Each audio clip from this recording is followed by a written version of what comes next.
Bom, gente, como eu já havia falado ontem, hoje vai ser ainda o mesmo processo, tá? Infelizmente, a nossa correção tem que ser o mais breve possível. Por quê? Porque o meu celular não está tendo espaço mais para poder guardar tantos vídeos, tantas informações. Até a professora poder trocar de celular, nós vamos ter que ser mais rápidos, tá bom?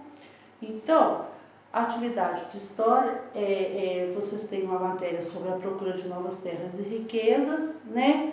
E na página 17, eu pedi para que vocês lessem a respeito dessa matéria e respondessem 3 questões. Primeiro, quais eram os principais objetivos das navegações para os portugueses? Qual era o objetivo deles?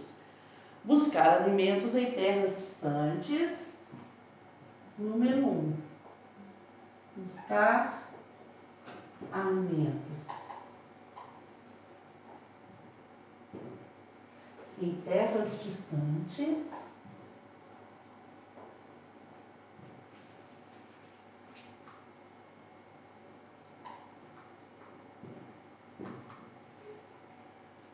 B.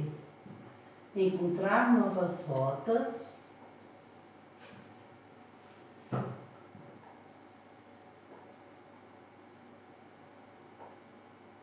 para o Oriente.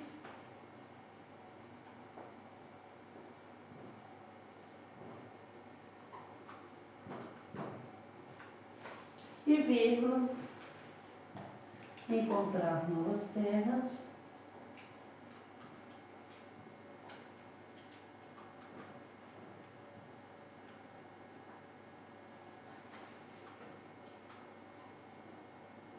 e explorar riquezas. Foi o que eles fizeram com o Brasil, né?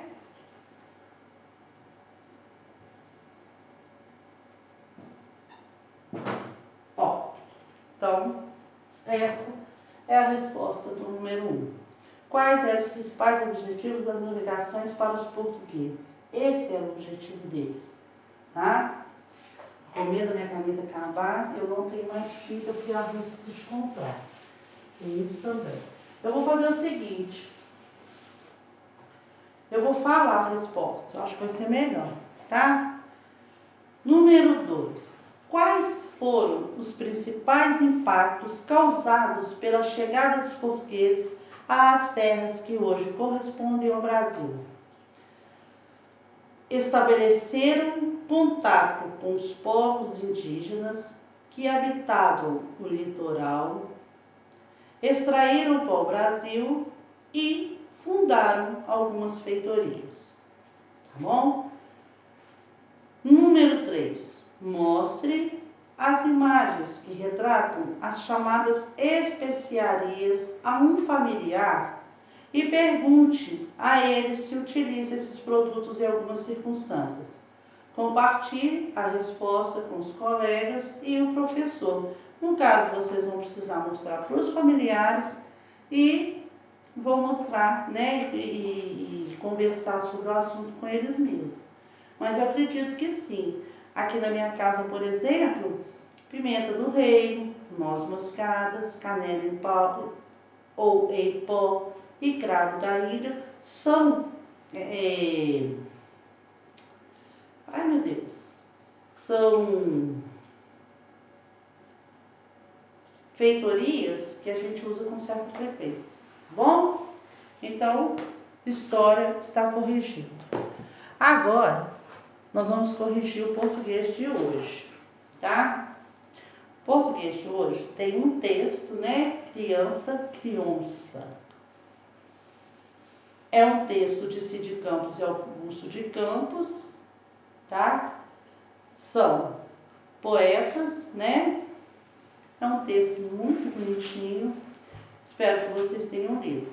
Nesses textos, a partir disso, nós vamos trabalhar parágrafo e organização de texto.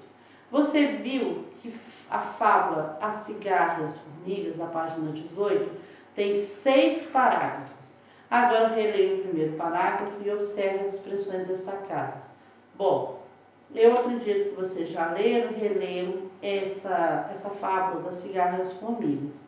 Não vou ficar lendo muito, não vou ficar falando muito. Por quê? Porque senão fica muito repetitivo, o vídeo fica muito grande e vocês também vão ficando enjoados de assistir, né? De ouvir uma coisa que vocês já estão cansados de ouvir. Porém, uma coisa está clara, não esqueçam nunca, letras maiúsculas e pontos finais podem indicar o início e o fim de frases. Aí a letra B. Desculpa, então a letra A ainda, né? Letras maiúsculas e pontos finais podem indicar no início e o final de frase. Observe e responda. Quantas frases há nesse parágrafo? 3.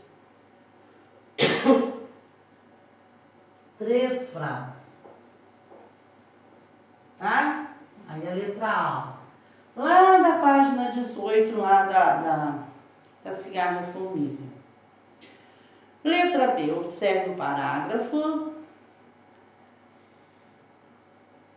Observe, não, desculpa gente, eu estou lendo a questão de cima.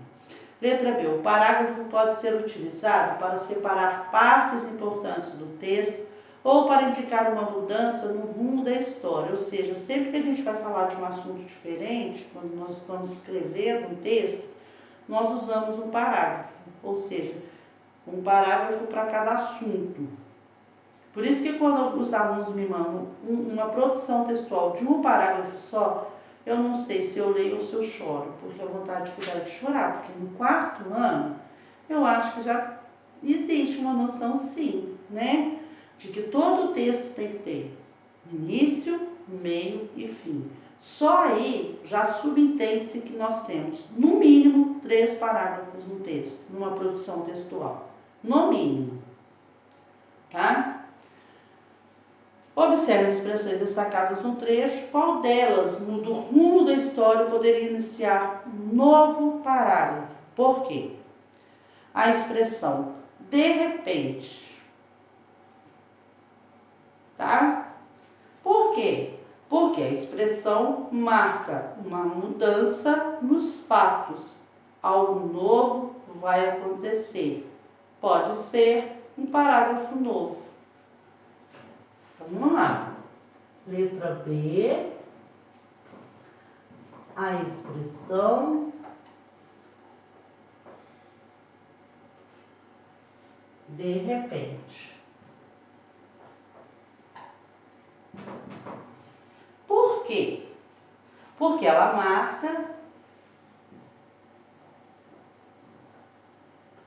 né? Porque junto, porque nós estamos dando uma resposta, Porque ela marca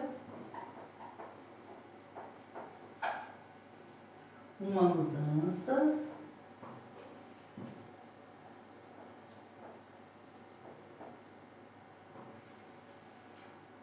nos fatos, ou seja, nos acontecimentos, né?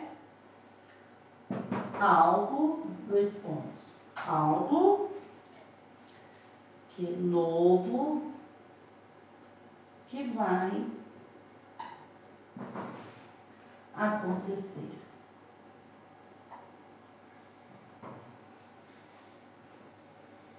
Ou seja, um novo parágrafo. Tá?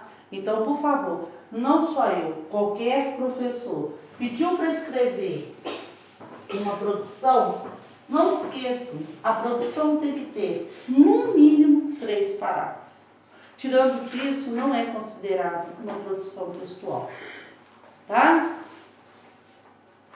Vamos lá. Página 36, eu já havia falado, né? Aí está pedindo para ser feita uma produção. Nós não vamos trabalhar a produção essa semana, não. Então, vamos para a página 37. Pontuação e expressividade. Atividade oral e escrita. Os sinais de pontuação no texto ajudam o leitor a dar mais sentido ao que lê. Relê em voz alta a fala da cigarra, da fábula A Cigarra e as Formigas. Olha aí o travessão, parágrafo, travessão. Por favor, formiguinhas, me deem um pouco de trigo. Olha só, foi usado o sinal de exclamação. Letra B. Letra A, aliás. O que você acha que a cigarra está sentindo ao falar isso? Né? Quando que nós usamos o sinal de exclamação? Quando nós estamos escrevendo uma frase que expressa medo ou raiva. Ih, a minha caneta vai acabar. Estou enrolada. Ou tristeza.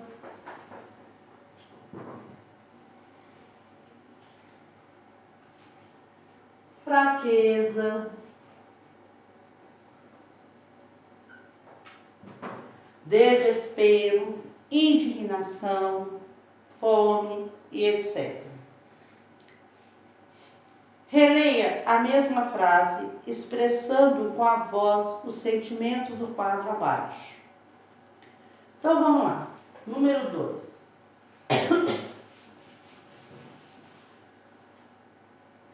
Aí fala, ó, o sinal de pontuação, conhecido como ponto de exclamação, pode criar efeito de ênfase ou expressar sentimento como surpresa, alegria, dor, decepção, etc.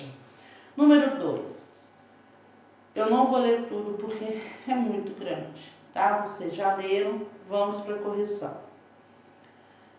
As formigas pararam de trabalhar, vírgula, coisa que era contra os princípios delas, vírgula de novo, e perguntaram, 2 pontos. Na outra linha, parágrafo, travessão. Mas por quê? O que você fez durante o verão? Para que serviram os 2 pontos? Os 2 pontos, gente, nós usamos, eles servem para separar a voz do narrador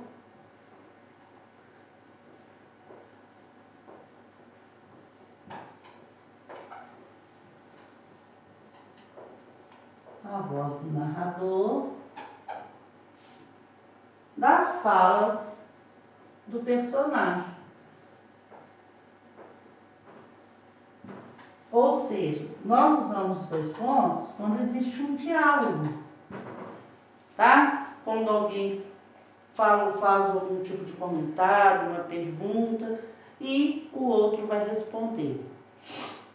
Fábula tem muito isso, né? Porque os animais conversam muito. Geralmente nas fábulas. Letra B. Qual é o nome do sinal de pontuação presente no final da fala das formigas? Um ponto de interrogação. Por que um ponto de interrogação? Porque está fazendo uma pergunta. Né? Quando eu estou fazendo uma pergunta, eu uso um ponto de interrogação. Tá? Quantas frases há na fala das formigas? 2 frases.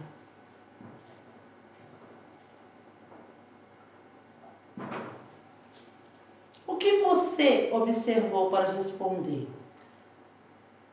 As 2 frases começam com letra maiúscula e terminam com ponto de interrogação. As 2 ainda na letra C, tá? Justificando lá.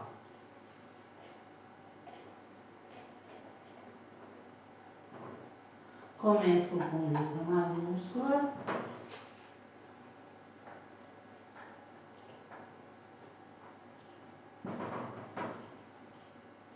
E terminam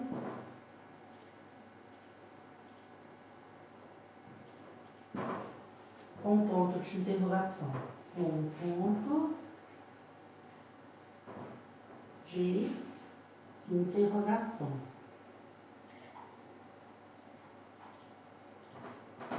Ok? Então, por hoje, português é só.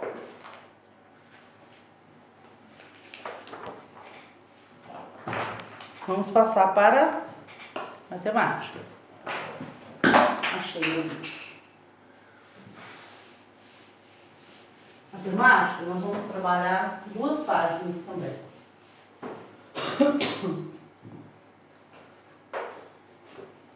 Vou pegar aqui. Acabou mesmo.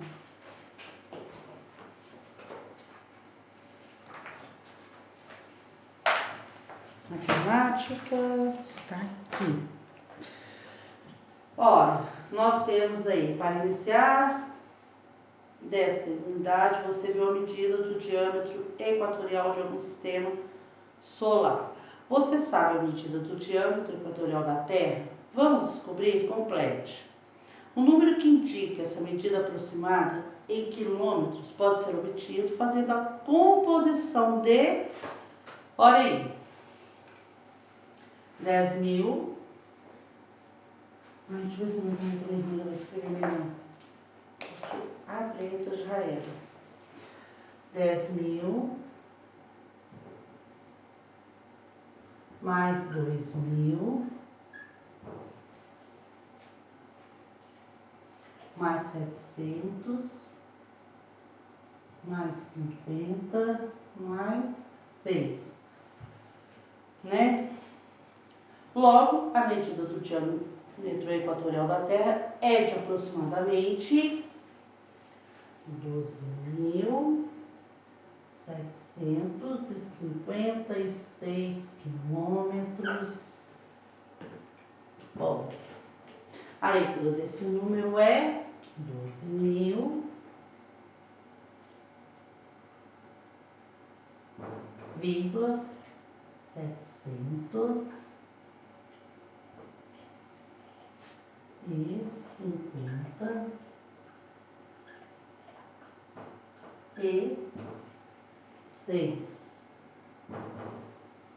Não é isso? Esse número tem 5 ordens. 5 ordens. O algarismo da quarta ordem é o 2. E o valor posicional desse algarismo é o 2.000. Ok? Próximo. Números palíndromos ou capíquas. São números cuja leitura da esquerda para a direita é igual à leitura da direita para a esquerda. Ou seja, de trás para frente ou de frente para trás, o número será o mesmo.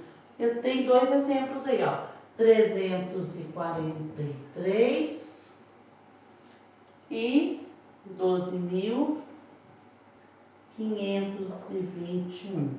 Ó, 343, daqui, ó, de trás para frente, 343, 343, 343. Então, tanto de frente para trás como de trás para frente é 343.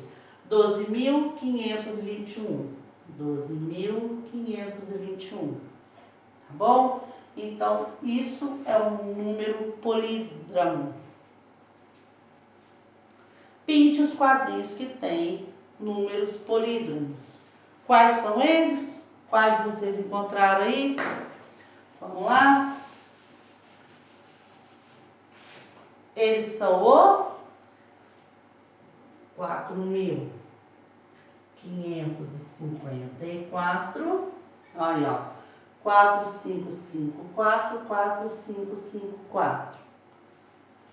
13.931. Ó. 13931, 13931. E 20.102. 20.102, 20.102. Tanto de trás para frente ou de frente para trás é o mesmo número, tá? Número 5. Escreva o número de cada item e indique se ele é ou não é um polídromo. Então vamos lá. Letra A, 7.007. É ou não é um polídromo? Ó, 7.007. 7007, 7007, 7.007. 7, 7.007. Tanto para cá quanto para cá. Então, ele é um polídromo. Dromo. Polídromo. 12.012.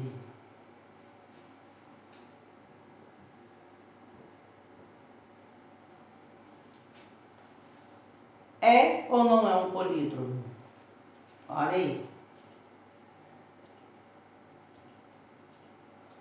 Não é polídromo. Por quê, professor? 12, 1, 2, 0, 1, 2. 2, 1, 0, 2, 1. Olha só. Não começa com 1. Ó, aqui começa com 2. Aqui começa com 1. Ele é diferente. Tá bom? 42.324. 42.324. É ou não é um polídromo? É um polídromo. 42.324. 42.324. Polídromo. Próximo. Minha caneta tá acabando, gente. 70.607. Ixi, Maria. Agora nem essa nem a outra. 70.607. 70.607, 70.607. Então, ele é um polídromo.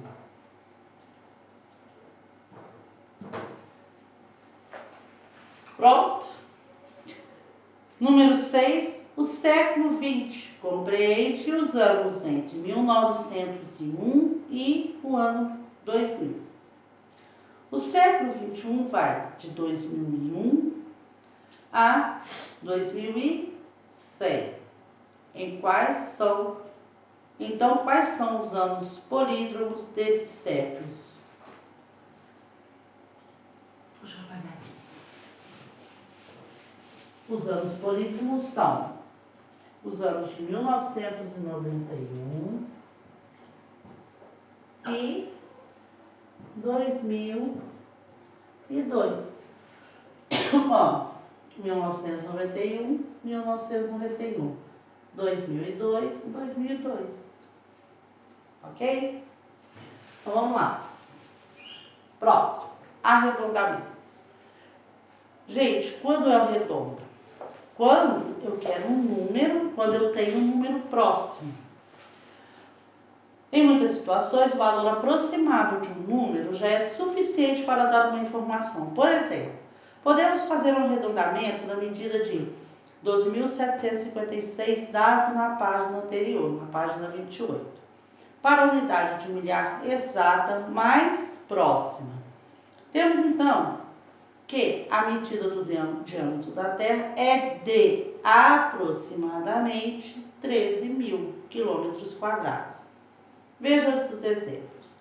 Denise mora na cidade de Rio Claro, que fica a 175 quilômetros da cidade de São Paulo.